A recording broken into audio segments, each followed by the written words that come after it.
Sakrament habe ich die Ehre. Da hat heute schon mal wieder was rausgebracht. Ich habe heute die Box gekriegt, die RDTA 200 Watt, Sauberzwing natürlich. Zwei Akkus, 12,8 Milliliter, Tankvolumen, TC-Steuerung, dann gibt es einen Soft-Modus, einen Normal- und einen Hard und dann gibt es einen eigenen Modus, wo ihr euch einstellen könnt, die ersten 2 Sekunden mit der Leistung, die Coil zum Befeuern und das. Es gibt 9 verschiedene Decks mit den Fertigcoils. Ich zeige euch jetzt das Gerät. Ich habe es jetzt gerade am Betrieb genommen und es hat mich geschwanzt. Ich habe einen Support geschrieben, ich wollte schon wieder zurückgehen, weil es nicht gegangen ist. Ich sage euch dann, was war los. So, und jetzt gehen wir ganz kurz aufs Menü und das gehe ich nicht ein. Ganz kurz, bevor wir noch hingehen, es ist ein Brummer wie die große iTroy mit 226-650, allerdings habt ihr da dann einen relativ kleinen Kliromeiser. Also von der Höhe haben sie fast identisch, von der Breite haben sie identisch und vom Durchmesser auch. Aber da habt ihr alles komplett. Und das Beste ist, und das sage ich euch auch noch in der Detailansicht, ihr könnt ihr mit der Combo, die was ich letztes Mal gesagt habe, den Klon, das da, einige Teile untereinander verbauen, sind kompatibel. So, ab jetzt in die Nahansicht und dann sehen wir uns wieder. iJoy RDTA Box. 200 Watt TC, 12,8 Milliliter Kapazität. Ich habe es ausgemessen mit der Spritzen, weil ich habe das Teil schon gereinigt, den Tank. Ich habe sogar 13 reingebracht, allerdings war da noch keine Dochte nicht drin, also keine Watte nicht. Ja. Also die 12,8 definitiv ja passend. Ich habe mir es jetzt in Gelb gekauft, weil sowas habe ich noch nicht. Dann nehmen wir uns das Teil raus und schauen wir uns ganz kurz ein Zubehör an. Dann nehmt ihr das raus. Wir haben in Englisch wieder die Bedienungsanleitung mit ein paar Explosionszeichnungen, dann die Service Card und die Zertifikat und bla bla bla. Dann ist hier unten drin USB. Dann so eine Art Reinigungspinsel. Ein Kreuzschlitz, das mal halt in braun. Dann ist ein Fertigcoil dabei mit einer Schutzhülle. Eine Dreifachcoil. Wie gesagt, das Gerät ist ja eine Combo. Dann ist eine Schutzkappe dann praktisch, wenn man zum Beispiel in der Arbeit ist, in der Werkstatt, man schneidet was mit Holz oder mit Metall, es fliegt Späne oder Staub rum, kann man sich da ein bisschen schützen. Wobei ich immer sage, geht es nicht mit euren elektronischen Boxen in Feinstaubsachen rein, weil die ganzen Elektronik kann sich dann mit dem Staub zulegen und kann dann Schaden nehmen. Also da immer ein bisschen aufpassen. Dann haben wir nochmal so eine Schutzkappe. Ich nehme an, dass die, da wie es da ist beim Coil unten, dass man dann oben den auch schützen könnte. Da ist da so eine Rille erinnert. Und dann ist sogar noch 2 Wicklungen dabei und ein bisschen Watte und die Schrauben sind da dabei. Es ist nämlich bei dem Gerät möglich, 9 verschiedene Decks inklusive, glaube ich, Fertigcoils zu machen. Es ist ein Brummer. Ja. Ich halte euch jetzt die mit 226-650 die iJoy einmal ein bisschen so hin. Ich habe es einmal so her. Ihr seht, es ist ein Brummer. Allerdings muss man da sagen, wir haben 12,8 Milliliter. Wir haben da unser Display. Die Technik da drinnen stelle ich jetzt nicht vor. Das ist der gelbe Taster. Der fühlt sich gut an. Die fühlen sich auch gut an. Dann steht auch da so eine Belüftung für Entlüftung für die Akkus. Da haben sie bei mir ein bisschen einen Farbklecks drauf. Ja, seht ihr, da haben sie so einen Spritzer drauf. Das muss ich auspolieren. Okay. Ansonsten ist das da dezent sauber gemacht. Ja, für Borussia Dortmund-Fans wahrscheinlich die Überbox. Nach unten ziehen haben wir da so ein Schienensystem.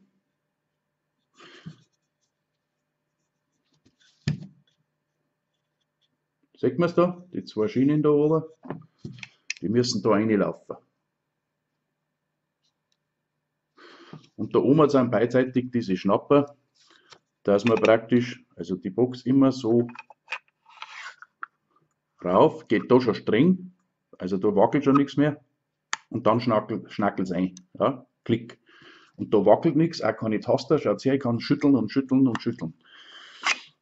Ja, wie gesagt, auf der Elektronik gehe ich jetzt dann nicht rein, da kommen zwei Akkus rein, die haben in Serie geschaltet und zwar 18650. Das machen wir nachher noch. Mache jetzt dazu.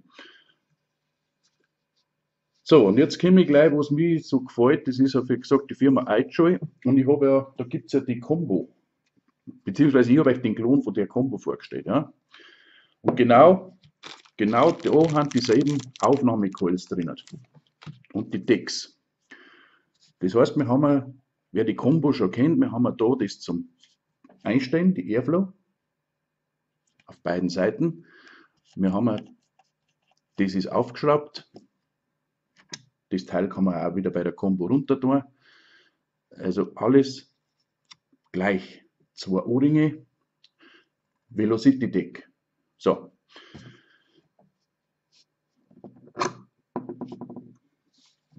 Wer jetzt die Combo hat, kann auch die Hülse verwenden. Nur, ihr müsst dann aufpassen, ihr habt entweder die Luft zu weit oben, über der Coil, könnt aber natürlich auch hergehen. Ihr könnt es in dem Abstand aufbauen. Die schmale Seite nach unten. Und wenn ich es also herhalte, dann hat es auf Coilhöhe genauso wie bei dem Original. Also das ist alles kompatibel, das ist das erste. Natürlich ist auch von der Combo jetzt das schwarze Teil mit dem normalen Triptip. Wer das möchte, weil das ist da nicht dabei, wer das große Teil nicht will, kann sich natürlich auch entweder komplett das umschirmen von der Combo oder das natürlich auch aufschrauben. Das ist jetzt nur, dass ihr wisst, was sich da iJoy denkt hat. Also die bauen da schon eine gewisse Kompatibilität, dass das alles ein bisschen passt mit ihrem Sachen und das finde ich eigentlich schon mal lobenswert. Bei dem Deck. Bei der Combo war bei mir das Deck da dabei, wo ich gesagt habe, das ist eigentlich besser fürs Dual Deck. Und das ist ja das Schöne, die sind auch nochmal aus der Combo-Serie, kann man die Decks und das alles inklusive mit verschiedenen Coils, ja, was es fertig gibt, das schauen wir uns dann an, bis zu 9 verschiedene Systeme geben. Also da darf für jeden Geschmack was dabei sein. Ich glaube, das Wichtigste ist, dass wir schon mal das da von Haus aus dabei haben in der Lieferung. Was ich aber sagen möchte, das System ist ganz einfach aufgebaut. Bis daher ist klar, dass wir ein Tröpfel aufbaut. Dann kann man oben hergehen, kann da unten das runterschrauben.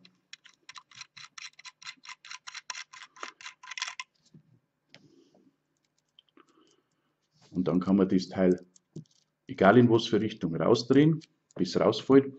Dann schauen wir uns einmal den Aufsatz an. Der hat die zwei O-Ringe für oben für den Tank. Und unten hat er einen Abdichtring in weißem Silikon, weil der liegt da herin. Ich kann euch gleich beruhigen, das Gewinde ist dicker wie ein 15er. Also da irgendwie die Standscheibe ein und einen anderen Gliedermeiser funktioniert nicht. Ich nehme jetzt einen 15er Gliedermeiser. Wow, das ist schon eine eigene Befestigungsgröße im Sinne eines 15ers. Und natürlich kann man jetzt da sein Deck, was man haben möchte, einschrauben. Nehmen wir das oder das. Dann haben wir da unten die Dochtführung, ja, da ist nämlich der Glastank drin. Seht ihr es? Der wird von da befüllt. Da haben wir da eine Riffelung erinnert. Da kann man wirklich mit allem einschütten, was man hat. Immer aufpassen, dass der O-Ring nicht verloren wird. Beim Auswaschen, sie ist zwar schon relativ wasserfest irgendwie, aber ich würde es nicht probieren. Beim Auswaschen also nicht unter die Leitung halten und da reinspulen und rauslaufen lassen. Es ist immer Elektronik herin um Feuchtigkeit, sondern reinigt das mit einem Mikrofaserlappen raus, wenn es ist, oder nehmt eine Spritze, eine Kanüle, so habe ich gemacht, richtig heißes Wasser aufziehen damit, da rein ausspülen und ausschütteln, das war's. Also nicht unter die Wasserleitung halten, weil ich würde es nicht, das müsst ihr aufpassen. Da haben Öffnungen, da kann ein Wasser reinkommen und das ist nicht gut. Wasser und Elektronik ist nie gut. So, da haben wir jetzt praktisch da den Glastank. Das Teil mit dem Ring kommt da genau rein in die Ausfassung. Ja, da liegt es doch erinnert. Und dann könnt ihr entweder das Deck draufschrauben oder das, was dabei war. Und jetzt kommt es, ihr könnt es natürlich auch hergehen und die Fertigkeule packen. Da haben sie dann da schon so Dochte erinnert. Schauen wir mal, wie lang das sind. Wie gesagt, ich habe das Liquid Volumen getestet ohne die Dochte. Und dann kann man jetzt hergehen. Da ist diesmal ein O-Ring drauf.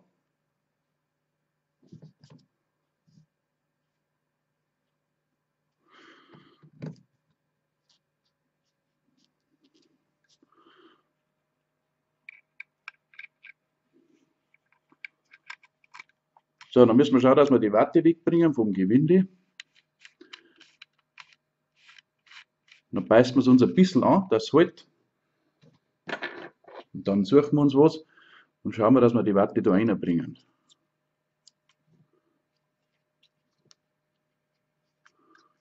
Geht easy. Ja? Da braucht es jetzt nicht ein Spezialwerkzeug oder was, geht easy. Dann dreht euch die Keule richtig gut drauf. Schauen wir uns noch an, die hat 0,15 Ohm, 50 bis 150 Watt, also sauber Zwingleistung, wie immer, ne? Weil das wir brauchen auch mindestens 300 Watt, sonst können wir gar nicht leben. Das ist so ein Schmarrn. Also 0,15 Ohm. Schaut es euch nochmal an, wer es braucht. Ich nehme aber jetzt die kurz her, weil ich möchte das Video kurz halten. Das ist jetzt nur mal ein erstes Video. Ich gehe aufs Menü und das gar nicht ein, weil das ist, was ich gesehen habe, ähnlich wie bei der iTrade. Wir können Temperatur dampfen, alle verschiedenen Drähte. Wir haben eine Leistung, Soft, Hard, was weiß ich, auch wie bei der großen iJoy. Und ihr könnt euch sogar wieder eigene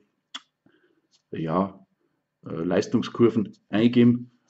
2 Sekunden mit 5 Watt mehr oder mit 10% mehr, da müsst ihr dann selber schauen. Auf das gehe ich jetzt gar nicht ein. So, wenn die Keule jetzt da fest ist und die Watte, dann müssen wir da natürlich sauber drin sein. Selbe gilt natürlich, wenn man sich selber eine Wicklung aufmacht, dann muss man halt die Watte schön oben lassen. Ja. Also die Dochte haben jetzt schon sehr kurz gehalten, da bin ich ja gespannt, wie das, da werde ich dann immer schütten müssen, wahrscheinlich. Und dann schrauben wir uns den Ring da drauf, natürlich mit der weißen Seite nach unten, mit dem weißen Silikonring nach unten und fixieren wir das. Läuft wunderbar, läuft schön, läuft sauber. Wusch, fertig. Da haben 3 Coils drin mit 0,15 Ohm. Fragt mich jetzt nicht, was für Draht. Das Deck, was ihr nicht braucht, wenn ihr einen Fertigcoil habt, der hat da den Schutz drüber. Der hat das Gewinde ihrer Seiten schützen. Da. Ja, weil wenn das runterfällt, das kann nochmal kaputt gehen, das Gewinde, weil ihr müsst ja das Deck aufschrauben, genauso wie die Fertigcoil. Aber prinzipiell finde ich die Idee gut. Wir können für einen, der wo nicht wickelt, der kann sich Coils kaufen, da gibt es verschiedene Ausführungen von Coils. Und der, wo gern wickelt oder beides kombiniert, so wie ich, mal das und einmal das. Und heute probieren wir mal die Fertigcoil, was dabei ist. Einfach aus Zeitgründen machen wir da mal ein bisschen was drauf.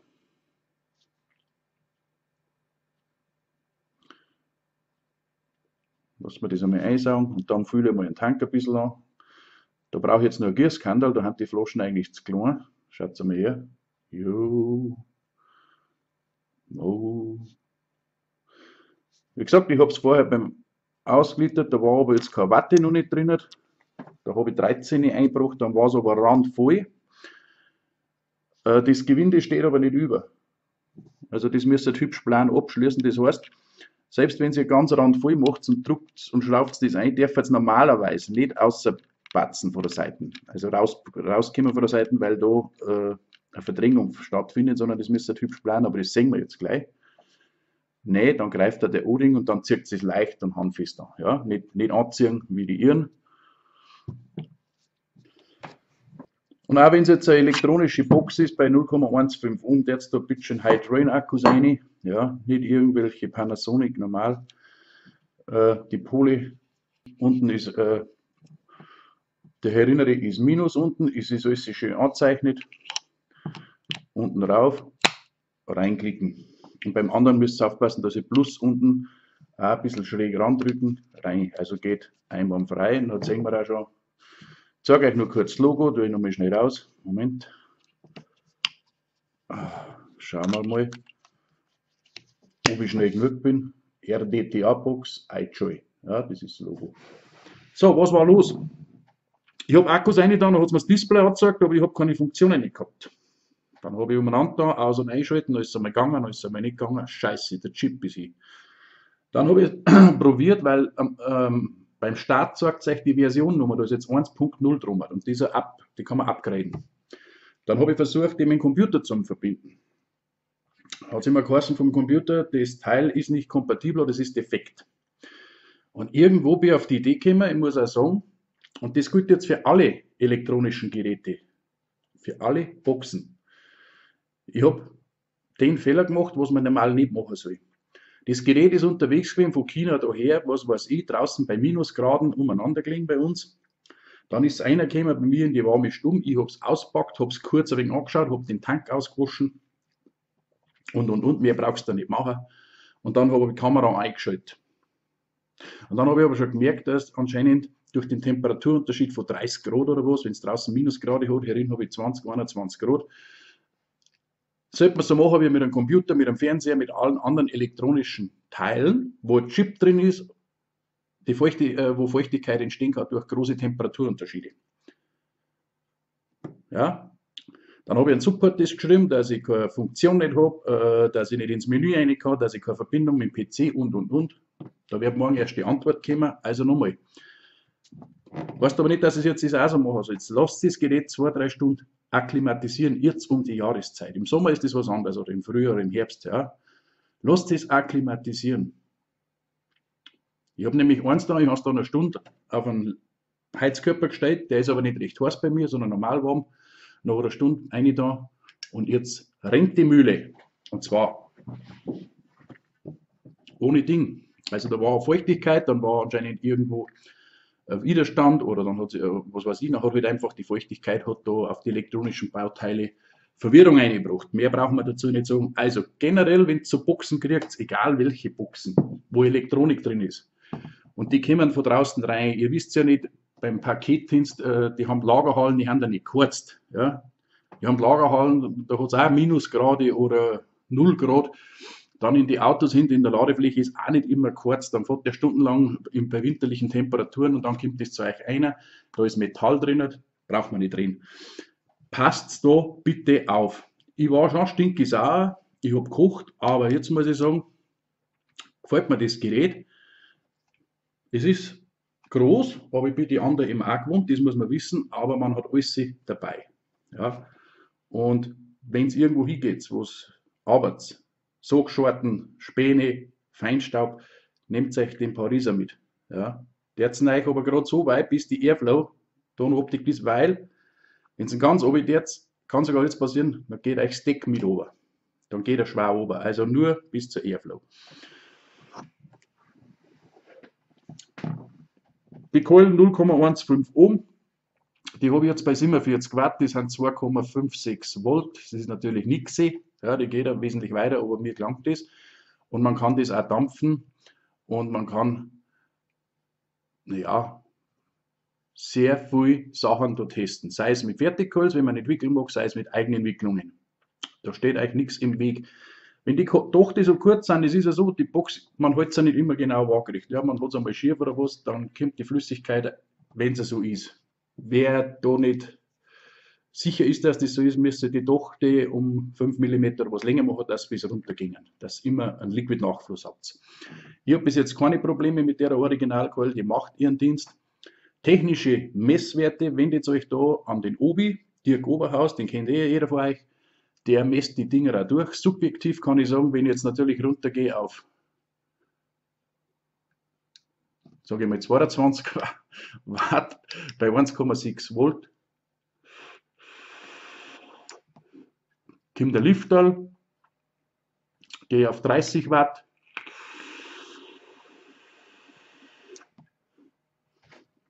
reicht es eigentlich mir schon.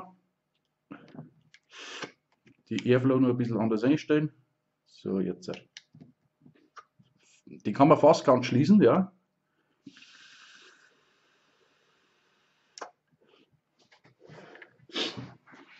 Ja, mir gefällt das Teil in dem dunklen Gelb.